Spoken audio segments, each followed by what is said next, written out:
Um, um, mm, got it.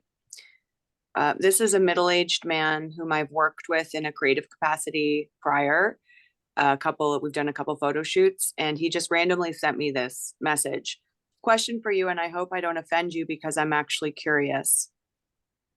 Don't you get bored with a lot of the juvenile topics you rap about? Rapping about dicks and pussies is amusing when you're young, but as a mature woman and artist, don't you feel there are much more interesting topics to discuss?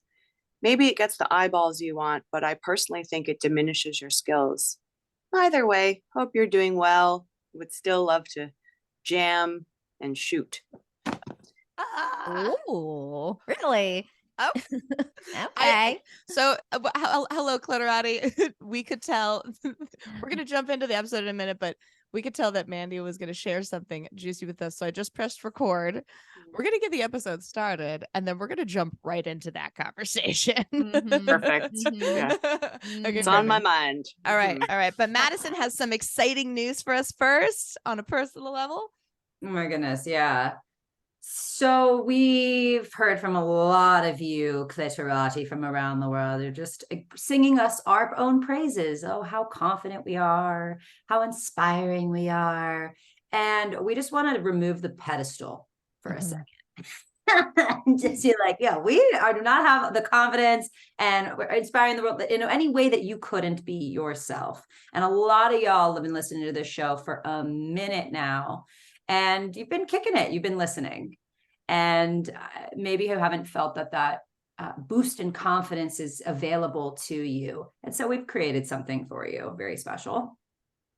If you make it down the rabbit hole far enough, you will get a sexual satisfaction session with me, Sugar, yours truly, where we will dive into, it's completely free, by the way, and we will get to really put a magnifying glass over this issue for you and bring satisfaction to this area of life. And you will walk away with a game plan about how you're going to reach these desires. And so you're looking for 5 specific people, right? You beat me to it, babe. So here's the deal. We're looking for 5 women who are ready for a major confidence boost in the bedroom. If you are ready for this, go ahead and send us a DM on our Instagram, which is @pleasurepositiveliving, and DM us the word fuck. That's right, Clitorati. All caps. You want to get confident. And what happened? And when they do that, they are going to actually get a special one-on-one call with Sugar. Maybe sexual satisfaction call. You're gonna message me. Yep. And then I'm gonna respond, and then we'll see how into this you are. Okay. Game we're gonna play back and forth. She's gonna dom you on Instagram. I'm gonna take you down the rabbit hole. Okay, as Queen Ruby says. I love it. I love it. Perfect. What a great, exciting thing. So for anyone who's interested in that, DM us the word fuck. Yeah, we're looking for a major confidence boost in the bedroom. We're looking for 5 women. Go give us on Instagram the word fuck. And for anyone who's not following us on Instagram, first of all, fuck you. And our Instagram handle is @pleasurepositiveliving. Just kidding. Fuck you, we love you. Fuck you, we love you. We want you to get fucked. And being hot. We have like a really, really incredible guest today. She's one of my very good friends who has recently become quite famous. She is a rapper who gained prominence in 2022 and 2023 through her viral videos.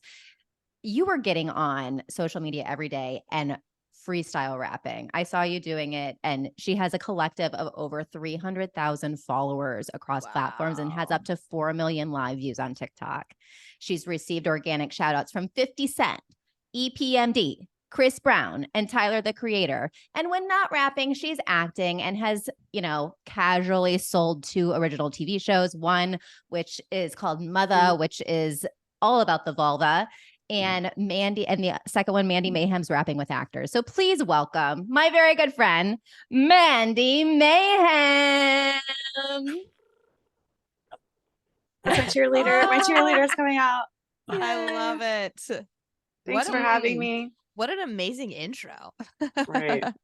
Yeah. You're such a badass. I'm so What was excited it to have like you here. when you got those shout outs from those infamous records?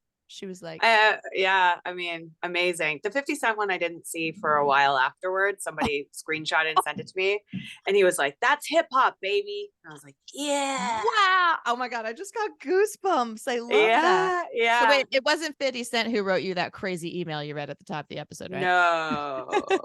What a hater, man. I know, it's super weird. And I We just get- hit the how it was cloaked in, but I'd still love to like jam and shoot. So Well, I just- love how like they're like, you're a certain age, so you can't talk about certain things in public. Aren't there better things to talk about? I hope That I'm is talking just- about dicks when I'm 90 years old, honestly. I hope there are still plenty of dicks in my life at Let's 90. be real. There's really nothing better to talk about than dicks and pussies anyways. So I think to let this man know, no, there is Yeah. nothing better. Well, Yeah. Mandy, how did it make you feel? Like, I actually want to know, like, you read this, how did it initially make you feel? And then how did you process, like, how do you process through something like that? I'm still processing it. And I got it last night. So it's been kind of sticking with me. And it's not that it's like the first mention I've had. I've had a lot of mentions of that, like, stop talking about your pussy. And at the beginning, I was just like, oh, it's just people uncomfortable with their sexuality. But with this one, like, the tone is so misogynist that it's really bothering me. And also, you know, I don't want to talk shit about the specific person because you never know who's going to hear what, but he's a photographer that shoots like nudes. So I don't really know. I don't really get it. I don't really get that. It feels a little ageist to me, to be Yeah. honest. Like, at what it's okay.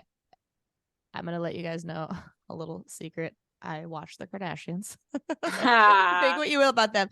But I was watching this episode and Kim Kardashian was actually at Harvard giving a talk because the class was studying her business and her as an influencer.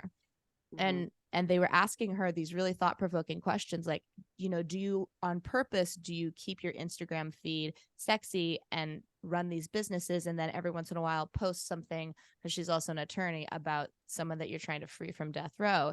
And she said, no, honestly, she's like, it's not that thoughtful. I'm just being myself. And I'm not going to let my age stop me from wearing a bikini on Instagram. And I thought that was actually really profound. Like, is there an age where you have to stop being sexy or like, what the fuck? I mean, yes, like, what my whole MO here, not that I'm doing it on purpose, but I think it's important to think about, like, from an outward in perspective, what you're doing so that you don't get off the rails and start doing things for other people. So, like, at the core of this is me in the seat of my joy. Yep. And then from an external position, it's about putting images into the image bank. Like, when I look at what I'm going to post or what the seat of my joy has created and how I'm going to present that to the world after the fact, I want to put images in the image bank that aren't there. So this is showing me that this is an image that isn't in the image bank already, of a woman speaking in a juvenile, quote unquote, way. Why is it juvenile? It's juvenile because we have a pedophile culture that is obsessed with youth sexuality. It's not juvenile because sex is not fucking juvenile. Hello. Very adult. Thank you. Thank you. So why do we limit it only to people who are not fully formed as adults when we present that sort of imagery into the world? Shouldn't we actually be leaning more heavily into imagery that is older people enjoying their sexuality for a healthy, balanced, you know? He's like, no, we can't. That's his response. I mean, if we don't have that, there's no behavior to model. Right. Yeah. Right. Except for what we're shown by media. And most of my followers, now that's pretty balanced in terms of the quadrants, like who's following me, but the little bump in numbers is women 25 to 35. And I get that because when I was in that age bracket, I'm 48 now. I was desperate to know that it's going to be okay. Not just from a sexual perspective, but like across the board. Like as I'm just slowly walking toward this canyon at 40 that you just sort of fall off and disappear for 20 years and then show up in your 60s slightly crazy wearing like bright colors. Yeah. You know, Chicos. Chicos. yeah, or like those art gallery glasses, you know, like that's Iris Apfel, like that's, or maybe 80 now at this point. It's like, and as an actor, you know, I was faced with this canyon of, I actually, the day I started rapping, I got an audition for a retirement home commercial. And I was like, okay, this is happening. Like I'm there. Why do I keep getting auditions for women in their 60s and 70s? I have gray hair. Get over it. It's a hair color. To shouldn't women in their 60s and 70s be portraying women in their 60s and 70s? That's like kind of unfair for me to be doing this work. Right. This is not a 70-year-old face. Absolutely not. So Definitely not. you know, I don't want to support that either. I need the work, but I don't feel good about that. Yeah, like it's interesting, like misrepresenting what people of a certain age look like goes both ways in a weird way. And it's so, what the thought that keeps popping in my head as you're speaking is that phrase like 40 is the new 20. Okay, no, what if 40 is just awesome? Yeah. Like what the fuck is this 40 is the new 20 bullshit? Yeah. Like you need to compensate for something if you're older. I look good. I look like I'm 20. No, I don't. And I would never want to do my 20s again. That was a nightmare. Yeah. I have a verse. Well, I've used the term sperm tsunami in another track, but when I first wrote it, it was my 30s were a sperm tsunami. It was just like, I don't want to do that again. I like sperm, but not that much, you know, like that's a lot. Well, I think this is why your story is so inspirational, and one of the many reasons we wanted to have you on, because you have found, I mean, you have had a lot of success, I feel like, in your life, but you are finding a new success later in life. Yeah. So never giving up on you being able to sit in your throne now, right? Because you're you're in your seat of your joy. But you've discovered that, right?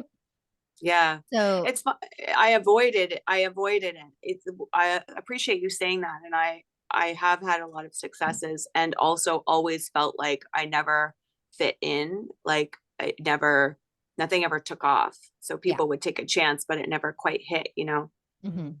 And what hitting means to me is putting me in a position that I have leverage to go on and make the next project. And I understand what that actually feels like now because people are taking my calls and talking to me in ways that they weren't before. But what had to happen was for me to kind of surrender, not kind of, completely surrender. And I said a prayer the morning that I got that audition. Please just show me a clear path. And in my mind, I thought, to what? Because in manifestation, we learn this, you must be specific kind of mentality. And I was like, you know what? I'm really smart. I've been building strategies for all businesses. Like I had an international company for 10 years. I built a brand, global, blah, blah, blah, blah. You know, not to belittle what I've done, but like I've done the things. I get strategy. Why is nothing working here? It must be that there's some that it's like in AA, they say your best thinking got you here. So you need to just like let go of trying to think your way through it. So I surrendered. I said, I don't know. You know better than I do. Like, I think the universe is more intelligent than me. So hopefully. So I just like went about my day and then I got the download and it was like, that's so funny. In 5 minutes, we're going to be like, stop saying we got the download. It's so cheesy. But whatever, for now, I'm embracing it. We got the download. I got the download. If you want a clear path, it's right in front of you. There's this agency that was offering to promote my lives on TikTok. And I wasn't going live on TikTok. I only had 200 followers and I like really resisted it. because I didn't want to build another social media platform. I've started enough businesses at this point to be like, it's a grind. Don't want to do it. I'm already being exploited by this other industry. I would like to not be also exploited by an app, blah, blah, blah. And then, you know, the information was just like, just try it. You don't know, like, what are you going to do? The retirement home commercial? I had this cheerleading project I've been trying to get off the ground for 4 years. You know, film and TV takes forever. And like, it's like, I've done all this training and I'm not happy. And meanwhile, for 20 years, I've been avoiding music because it's the thing that makes me the happiest and I'm the most vulnerable in it.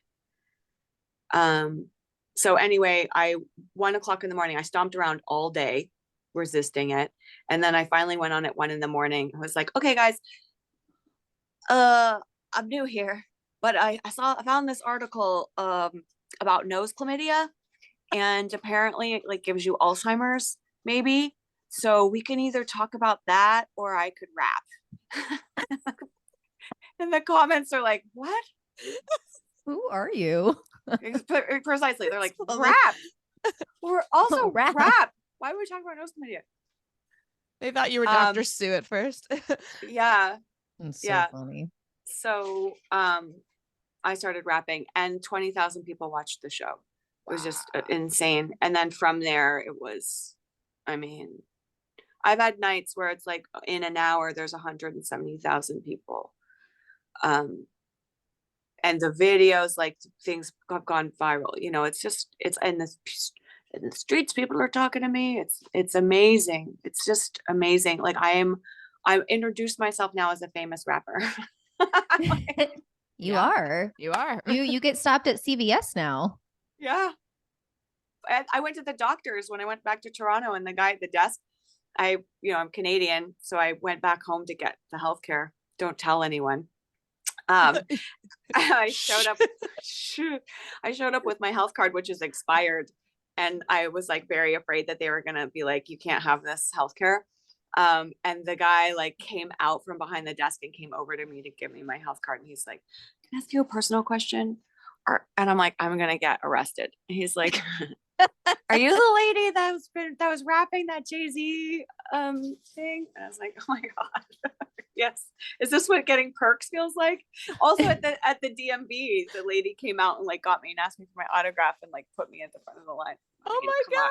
Oh, Famous privilege. Lady No, I'm Gaga. telling you. Like, What you've been my friend for many years and you are now famous. Like, Yeah. legitimately. What I love about your story is what you're speaking to, and you'll hear people call it like be in your joy. We call it like being centered in your pleasure. Like when you are, it feels like things are just happening to you, right? Like you're just receiving and listening. But what I love is that you listened, right? It's like to truly be in your pleasure, you have to listen to that little voice, the one that is not berating you, not that voice, the other little voice.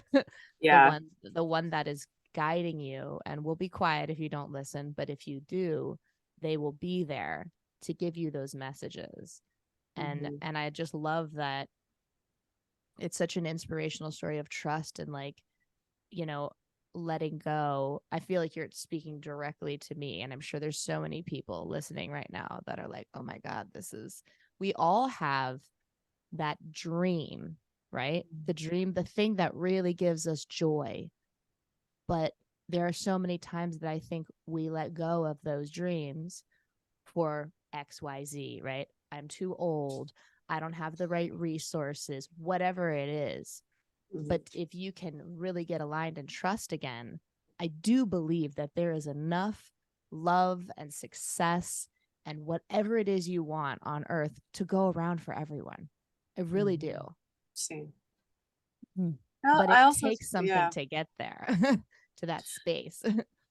Yeah, it has to be sustainable, right? The thing that you're doing. And that's the tough part, is that I think a lot of the times we approach it from the outside in, right? That's what I was doing with the strategy. Is like how, so many artists that I know are like, I need to figure out what I'm going to do on social media before I go and launch my page. And I took the complete opposite approach. I was just like, I'm not going to judge my content. I'm just going to throw shit up and see what happens, which is not like me at all. And as I've been walking through this whole experience, there's much more ease because I had that confirmation from the universe of just like, yeah, this is it. This is the joy. And, as a musician, as a painter, as a mathematician, as a whatever your thing is that you do when you get into flow state, I believe that our job is to create a channel to be open to receiving the inspiration, wherever you believe that comes from. And, you filter it through, but your job is to keep the channel as open and as present and as like beginner mindish as you can for as long as you can. That's your job as an artist. So despite this motherfucker in my DMs and all the other ones on the comments, when I get into flow, nothing can stop me, because that's my training. That's where it's all come together, is to be in the face of duress and attack. I can still find my joy. Sometimes in my show, I'm actually pulling the light down into my body when I'm getting out of it and thinking about what people are thinking of me, or in the middle of my show, I'll just be like, I'm trying to be cool right now. I'm going to stop and then just like do whatever. Yeah. So you yeah. said something that I picked up on, and it's the fact that you were able to approach this with a beginner's mind. Mm-hmm.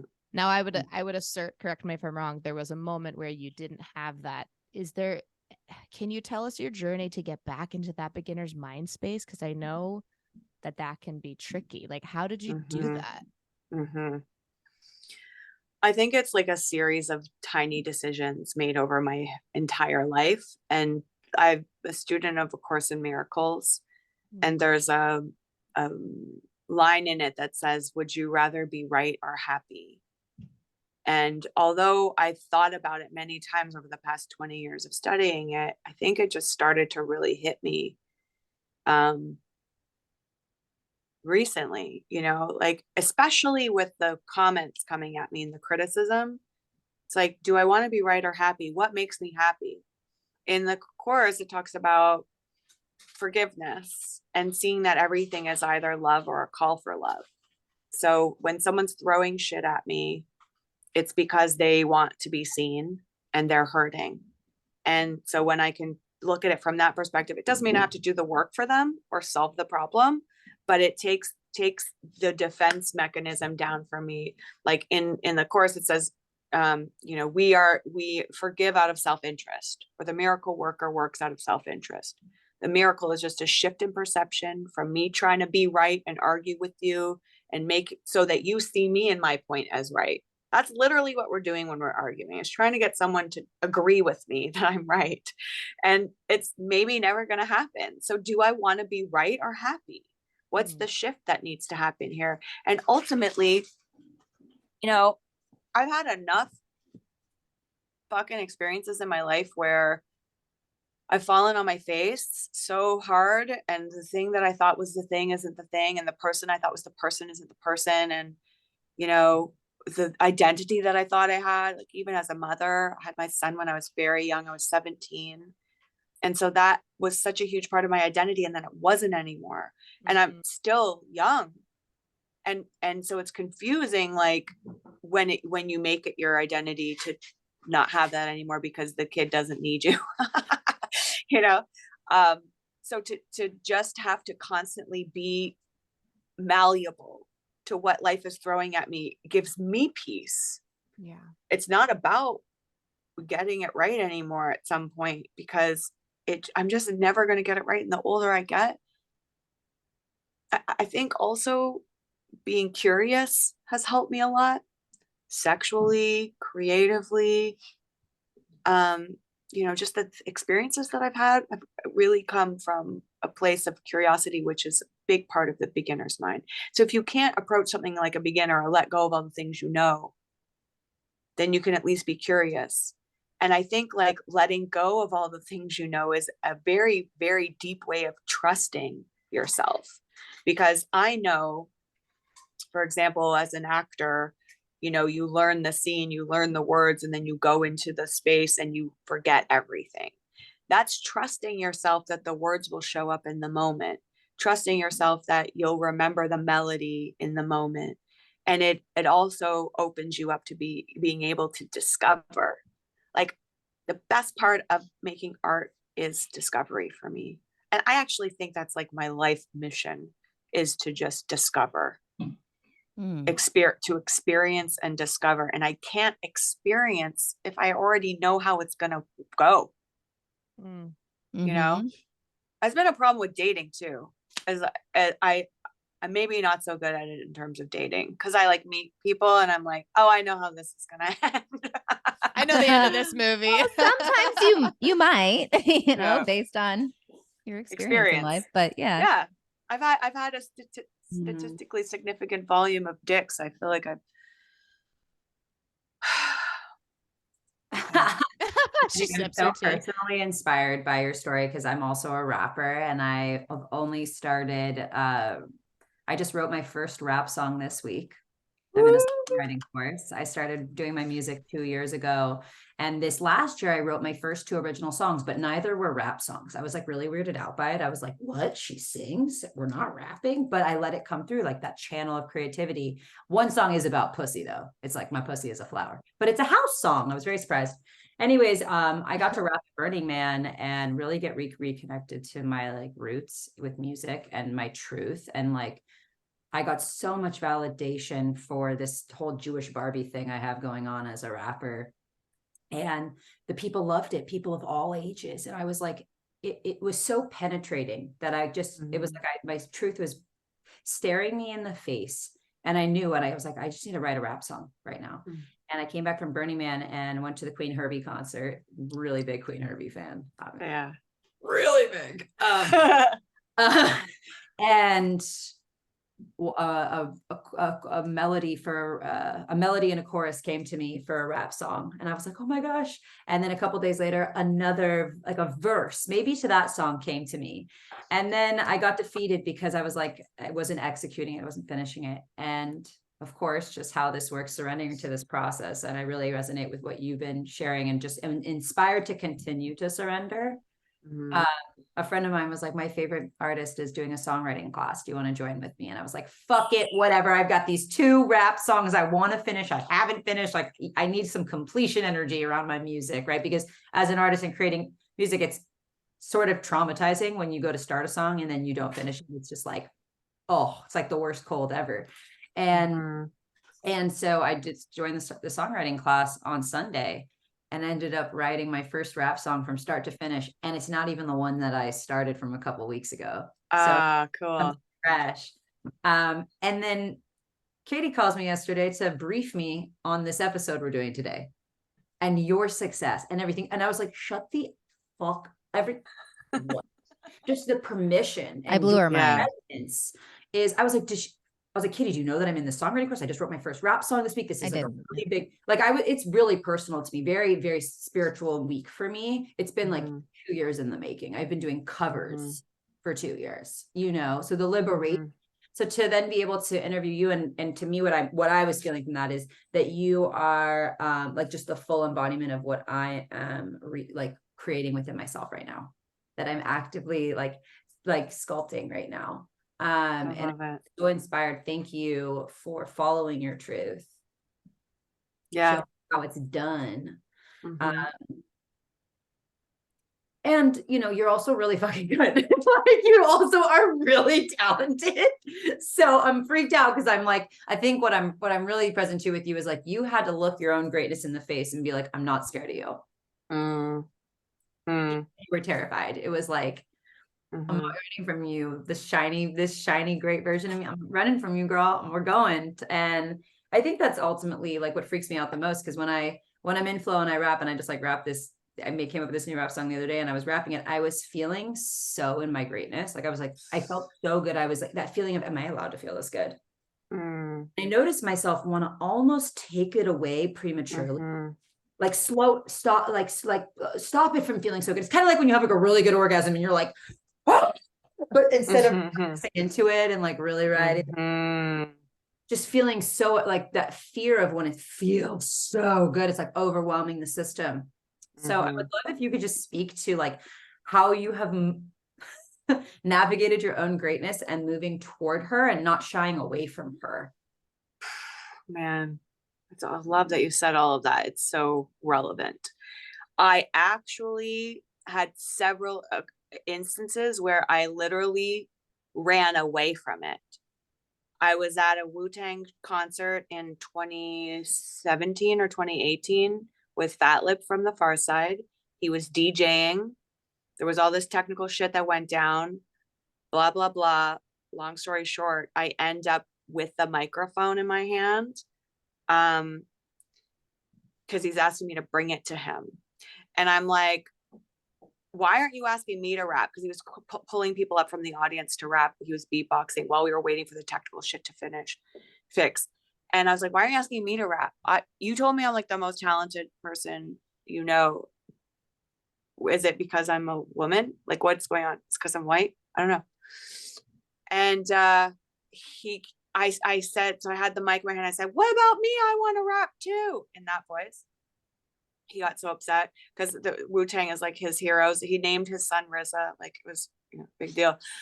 And he came walking, going like this to me, do not. And I was like, fucking me, you'll change your whole life, man. Those condoms expiring on your nightstand. I just like did a verse and he left me alone, like wouldn't beatbox with me. I was just in front of a full house Wu-Tang show in like this disco outfit, like just not, people were just like, what the fuck is happening? And I just kept going. I was like, I don't know what to do. And then finally he comes in and starts beatboxing with me. And there's the chorus is, INVISIBLE, bitch, pay attention when I mention, know you see this, give me some love and I know you need this, pussy is the power, so notice me when I speak dick. And the audience went, blah, just started cheering and whatever. And I was like, oh my God. But that was a freestyle? It was written. It was a song I had. Okay. It was written. But it was ironically appropriate for that moment.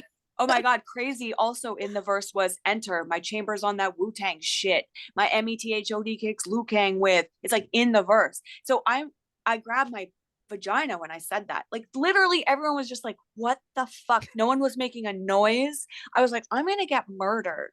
I'm going to get murdered. And I just couldn't stop. And I was by myself. And then the crowd went crazy.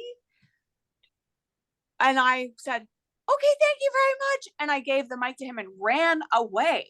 Wait, do you know him? Yeah. I was on so the he stage. like knows you're a rapper.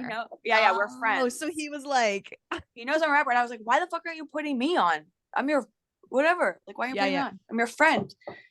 So I was mad and that was my response. But then when the audience sent me all that love, I freaked out. So to your point, this was 2018. My show had already come out. Nothing happened. I had the 2 shows come out. Nothing happened. I'm still doing non-union commercials. And so I just was like, I don't know. Do I belong here? Like, I love hip hop so much, but pushback, you know, for so many different reasons. And then I ran away. So I understand what you're saying.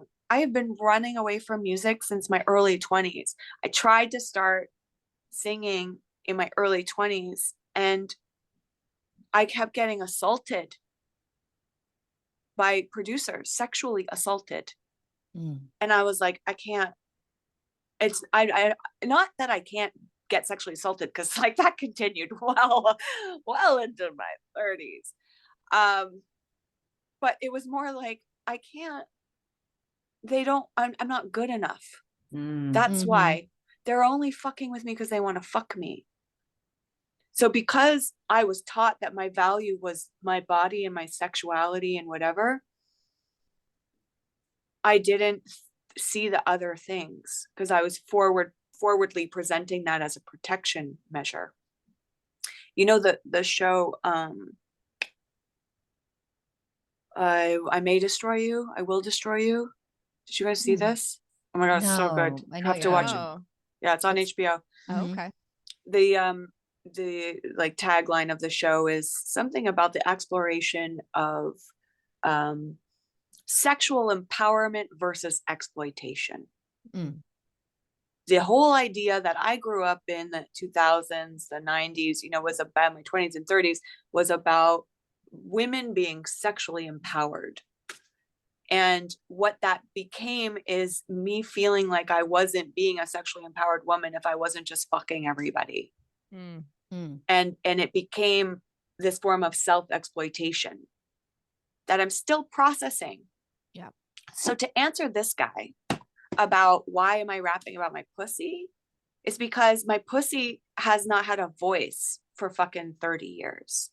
Never mind, even before that, my whole experience with childbirth, with getting pregnant, I was hospitalized for gonorrhea when I was 15 years old by a doctor who was trying to teach me a lesson and scare me into thinking I was infertile for getting gonorrhea. Put me in the hospital for 10 days on an IV drip. At 15? What the 15 fuck? to scare me. Hmm. He said, we won't know if you can have children until you try. What? Then That is Yep. so fucked up. Did he? fucked up. What the fuck? Yeah. And I was living with my dad. My mom was in the States. My dad had no idea. He thought, okay, she's getting hospitalized. You know, even back then it was a pill. Like it's not, Yeah. It was not 90, whatever. So yeah, hospitalized. And then, and the guy who gave it to me also assaulted me. Then when I got pregnant, I was 4 months pregnant. I didn't know. Thought it was puberty, kind of like I thought I was finally getting tits. Because I didn't really know my period that well. And when I went to the doctor, he just was like, okay, I'll see you in a month for your next checkup.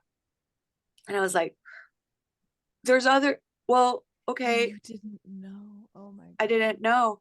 I thought that because I was 4 months pregnant, and I learned that in the room that I was 16 weeks along, I was spotting and whatever, that it was too late to get an abortion. So I just was like, okay, I guess it's not an option because I'm having a baby. Like, you know, That's how it was so at the that- time. So No, I you mean couldn't she have was no- she was 4 months pregnant. That's too late for. I to don't think it- terminate. I don't think it was actually. No, it's actually not. And I'm Canadian, It's so not it's too like late. No. different there. Oh, in Canada. Okay, yeah, I don't know Yeah. Canadian law. Not too late.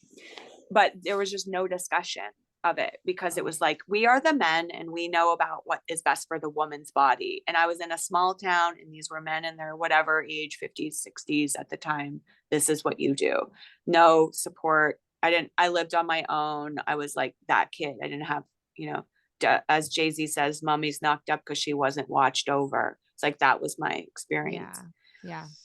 So this whole experience of not having control over my body means this like voice that's coming from here is she's not finished and she's gonna fucking speak until she's done speaking.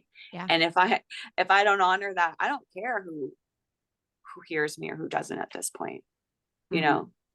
But I also want to say, Madison, like the experience of moving from one form of art to another, I think there's oftentimes an assumption that we make for ourselves that's really unfair, where we say, okay, if I'm an experienced actor, I've put 10 years in, then I should be at that same level as a screenwriter when I write my first script.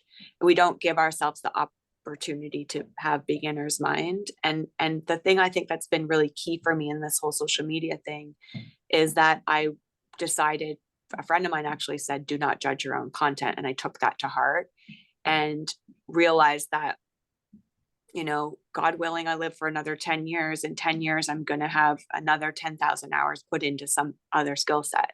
Right. But if I don't start, I won't.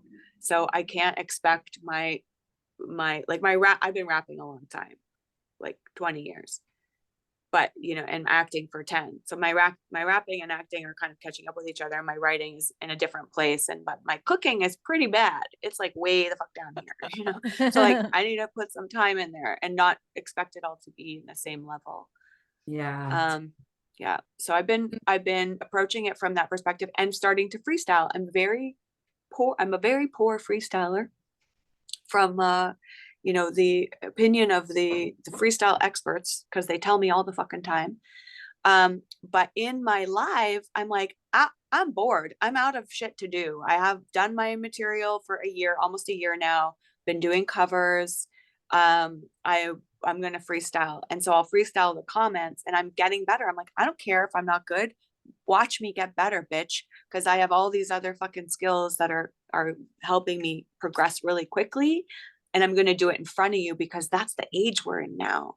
It's like the audience doesn't want perfection. They want to participate. They want to watch you grow and be on your team and help you get better and feel like they have a piece of this thing that's being built. And I'm all for that too. I love the collaborative element. So I hope that answers. Beautiful. Thank you so much. Yeah. Yeah, that's it's really funny. I'm on the opposite end of this in a weird way. And I'm sitting here and I'm looking at the email, and one of the bullet points for this conversation, it's finding success later in life and never giving up. And it's the never giving up part that's making me want to cry right now, because I'm also a professional singer. And I toured with Katie's husband and Selena Gomez, and I've sung theme songs for TV shows. Like, I've been successful in my own right, but there was a rupture that happened about 10 years ago at this point, like where my songwriting partner basically broke up with me. There was never anything like romantic, but all of the I'm not good enough conversations got so loud that they have like paralyzed me. So I look at someone like Madison, who's got this beginner's mind, and I'm jealous. I'm like, how do I get back there? How do I move on? And like when I was growing up, I was that kid that was like 100% positive I was the next Adele, and everybody believed it too. And then when it didn't happen at a certain age, I gave up. And I've been like spiritually constipated ever since. And I'm sitting here and I'm listening to you, and I like know that you're here because God is trying to talk to me right now through you. I know that. And like the guest we had on before, it's like, what the fuck is the universe trying to tell me? We just did an episode all about like manifestation and, working through your trauma. And I've had so much trauma coming up, and I know that they coincide. Like, as you're sharing, art and trauma they're right there. Yeah. And I'm just like, I'm sick and tired of like waiting to like do what I love to do again. And it's fucking weird because I woke up last weekend and I was like, it's time. And now you're here sharing your story. And, it's like, great. I'm just going to be like the world's oldest pop star and everyone can fuck off. Yeah. Well, I will be first, and then. Well, I'm not a rapper. What is pop though? Fuck. That's the thing. That voice that it's too late is loud for everyone. And that's interesting part of like who's been reaching out to me is a lot of the older generation of artists who are inspired by what's happening for me too, because they had massive success and now they're like, am I still relevant? Like what's the system that we were working in before is broken, and social media is putting a magnifying glass up against that, because now there's no middlemen anymore. Like this, if this guy was in charge, nothing would be happening for me. It's but he's not. Actually, women 25 to 35 are in charge. In my world, women 35 to 40, then 35 to 45, then like whatever that's who's, and then maybe it's gonna suddenly be women in their 70s. Maybe it's gonna be, I don't know. Whoever finds resonates with me. But if there's a calling, if you know that that's true, then it's true, and the universe is going to support that in some way, shape, or form. But it's like I wrote this morning in my morning pages, I was asking about the barriers that I have to financial success and stability, because although this has all been happening for me and the money has been coming, it's been coming and going. So I've had some brands come through and not quite the right fit yet. It's taking some time. And the answer that I got back was that the worry about the thing is the problem. It's the worrying about the money that's the problem, because the truth is in my body. When I'm in that flow state and my face lights up and I'm in it, I'm just in my joy, and I'm getting it wrong, and it's a fucking disaster. It's a mess. But what happened for me, I'm getting excited, I'm going to lean in, is that I was in this corner in my living room with no director, no music producer, no one giving me fucking notes. Some asshole in his underwear making comments. Sure, I can deal with that, but I don't have to. I can just look right in the lens and deliver what I want. If you don't like it, get the fuck out of my room. Mhm. It's such an incredible environment to create in. It's awful in some ways, but it really has developed that sense of like, this is mine, I own it, that I just never ever had before. And I can get into like all the stuff I'm learning in ACA. I'm in adult children of alcoholics, and like what I learned when I stopped dyeing my hair. It's all very similar about the externalization of myself. In adult children of alcoholics, they call it an making somebody an authority figure. So you have more authority over me in terms of what my trip is here on the planet, and I'm always making someone an authority figure, and against that person I'm going to be compliant, defiant, or invisible, and I'm going to oscillate between those things. So I'll either like, it's kind of like a trauma response. You fawn or you fight or flight, right? So when I went through my gray hair process, letting it grow out, I realized very quickly that I had been living my life under surveillance, this personal surveillance. That was a trauma response also to being sexualized at a young age, just men whistling and saying things and whatever, and always like trying to figure out who I need to be in the room in order to be safe. And that never went away. Am I beautiful enough? Am I smart? Am I smart in this room or beautiful? Am I athletic in this room? Am I like small? Like who do I have to be? And that is what takes you out, is putting the other person before yourself. So I keep thinking about getting back into my shoes and eyeballs, and what do I want from this room instead of what does the room want from me? And every single time I just keep, that's the practice, is bringing it back into myself over and over again, and looking out through my own eyeballs and thinking about what I want. And that's a physical body thing. It's not a your brain's not going to sort that out for you. Am I in my body or not? So I'm not that I'm trying to solve your problems, but I can just say that through all of these major shifts in my life, it's been this one thing over and over again, is, am I trying to be cool and be who they want me to be, or am I in my truth? And I don't always get it right. It's a day-to-day practice, but when I do get it right, man, is it fucking working? Yeah. What I'm really hearing is to keep pursuing your pleasure, right? Keep pursuing it. And this is all of what your new single is about, right? Is celebrating the divine feminine and pursuing your pleasure and staying in that channel, no matter what it looks like. Might get it right one day, might get it wrong one day, but still being in the pursuit of that pleasure and that space that brings you joy based on what your own eyeballs are determining is the best for you. Yeah. Somebody tried to send me some lyrics of a male rapper, Playfully. Let me write for you. And it was so interesting. He said this line. It was like, I see, I got something about he has my legs like an elliptical. And I was like, that's so interesting. I would never say that line, because I don't see myself in that position. A man doesn't have his legs like an elliptical ever. It's not my visual. So if you're trying to make that come out of my mouth, it's not going to work, because it's not true, because that's your perspective of my body, and you're trying to say that I see.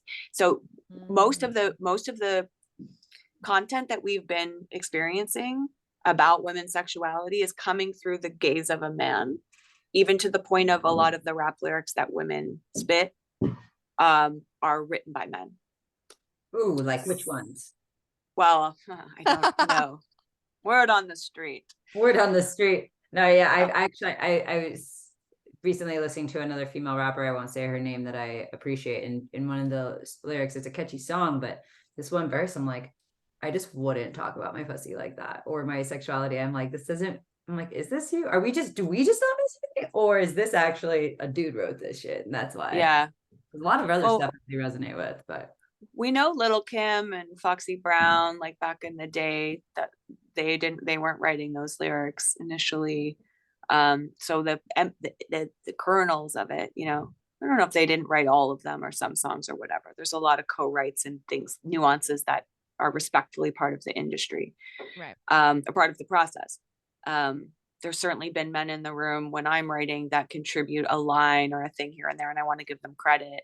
And by agreement, in some cases, we haven't done that because it's such a hot topic for, like, people need to understand that I'm the primary writer. And if somebody else's name is on it, then they won't believe that. But yeah, it's real. So this particular song that's coming out November 1st is called Legendary.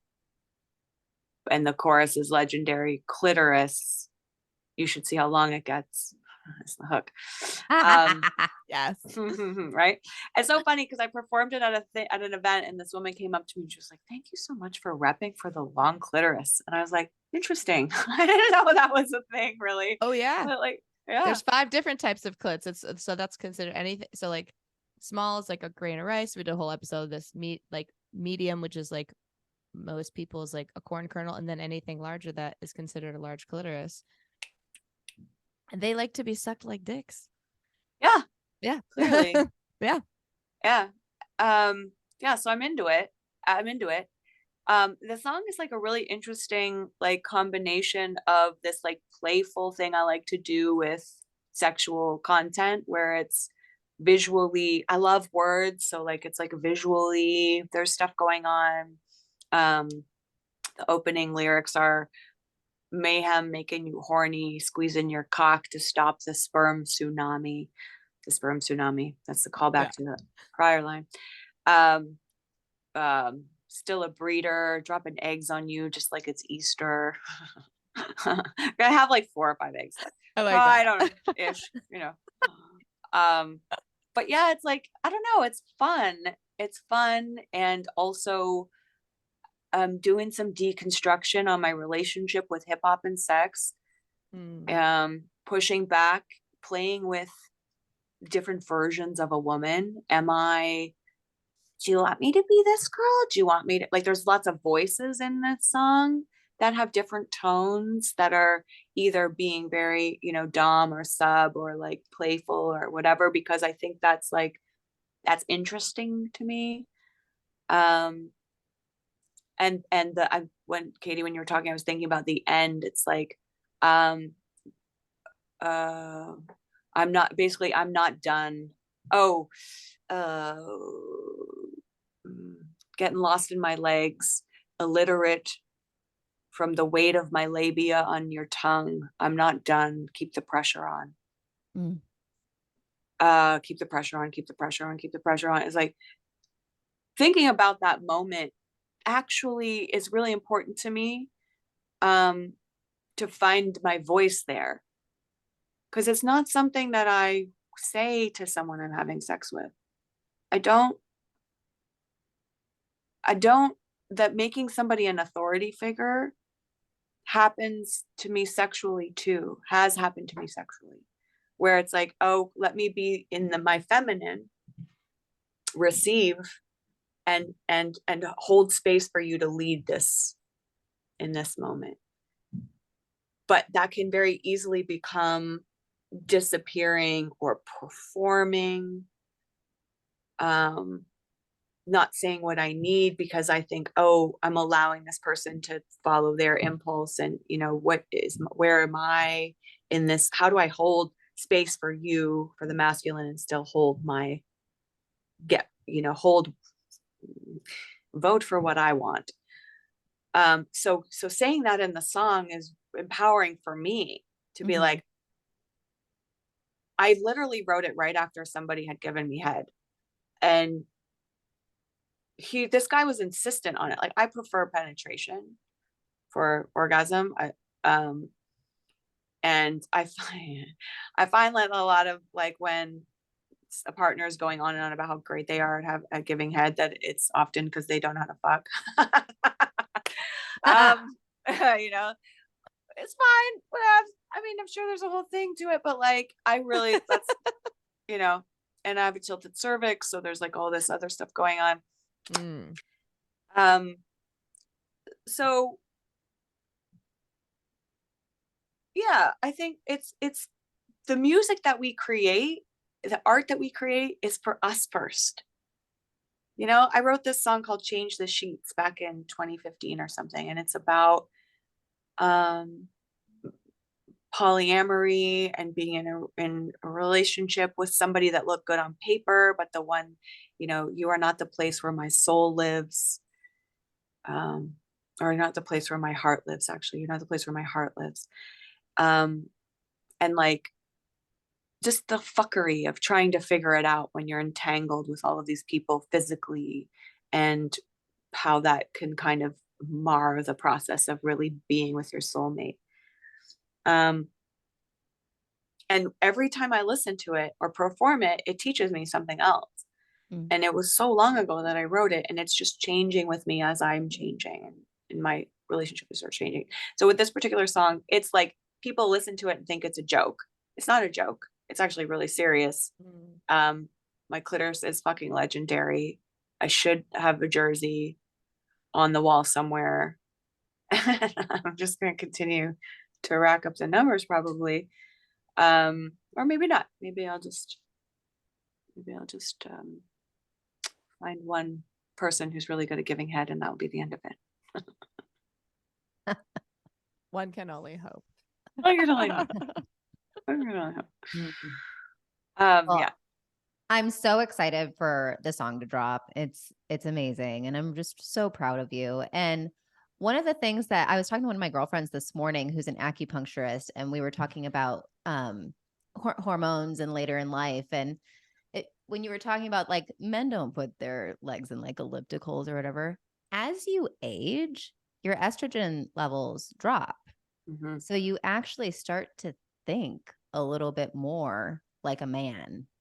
This is what my girlfriend said to me this morning. And because she was we were talking about increasing libido in older age. That's just what we were talking about this morning. So and so I just think that this is like such a great moment for you, and to inspire so many other people, no matter what their age is, to keep pursuing, to keep that there's still a chance. There's still opportunity. Like, your life is not over. Opportunities, new opportunities are not over. New things to learn is not done, you know?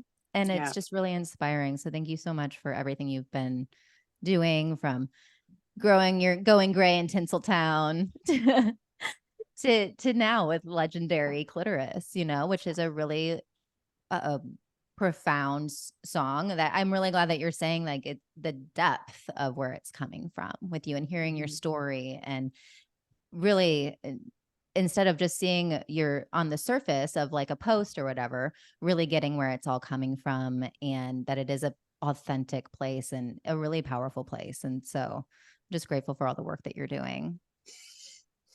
Thank you. I thought about it this morning. Like, what if I was listening to David Bowie? What if David Bowie had talked himself out of making music? No, he could have. He didn't have to. He got a lot of shit. He had stage fright. It's like really hard for him to share and perform it. But like, it's for you first. But then, like, we're all feeding on the same cosmic goo. And I have the opportunity to put a little something into it that's going to shift the chemistry a bit. You know, whether it's smiling at somebody, a stranger, or now taking a photo with somebody who's a fan is like so amazing. Seeing a person in real life, and like them, the way their faces light up when they see me, is because they are getting joy out of out of my joy. Mhm. But you have to feel it first before you can share it. You have Mhm. to feel it first. And if you're not in your pleasure, if you're not in the moment, if you're not in your feminine receiving, you can't share it, because you don't have anything left because you didn't receive it first. It's like so much of my life was spent getting inspiration and bouncing it off. Oh, that's for that person. That's for that person. Oh, I got to connect this person with this and help that, blah, blah. But I never let myself feel it first. And now that I am, it's like so many more people are getting off on it. There you Yeah. go. Yeah. And Mm. where can people find you and your amazing single that's coming out and be in touch with your lives? Like, how can people follow you and keep in touch? Because I'm sure everybody wants to know this at this point. So Mandy Mayhem is my rap name. And when you search that in the Google, it's probably the easiest because my Instagram and TikTok handles are different, unfortunately. But MandaMurhead, Manda Murhead is my Instagram handle, and MS Mandy May Cheatham is my TikTok handle. Super annoying. And on YouTube, I'm also Manda Murhead. But if you just Google Mandy Mayhem, you'll find me. I'm on Spotify, Apple, all the places you listen to music. There's another Mandy Mayhem. So if the picture comes up that doesn't look like me, that's not me. Okay. Click on the one that's me. All right. Yeah. And we'll put all of your links in our show notes. So for those of you who are, if you're driving, wait till you get home and then go in the show notes and you can, we'll have all of your social medias and your website and the new single. Yeah. Yeah. Amazing. November 1st, Legendary. Yeah. Legendary. So awesome. Was there anything else, ladies, that you wanted to before we end the episode? I feel super inspired. Thank you for your vulnerability and really just being able to put it out there the way you do. It's super inspiring. You are definitely connected to source, no doubt. Yeah, I'm so inspired. I just want to write music the rest of the day. Good. Get it. Thank you. All right, Clitorati. Well, with that, we'll see you next Tuesday. Yeah. Bye-bye. Bye.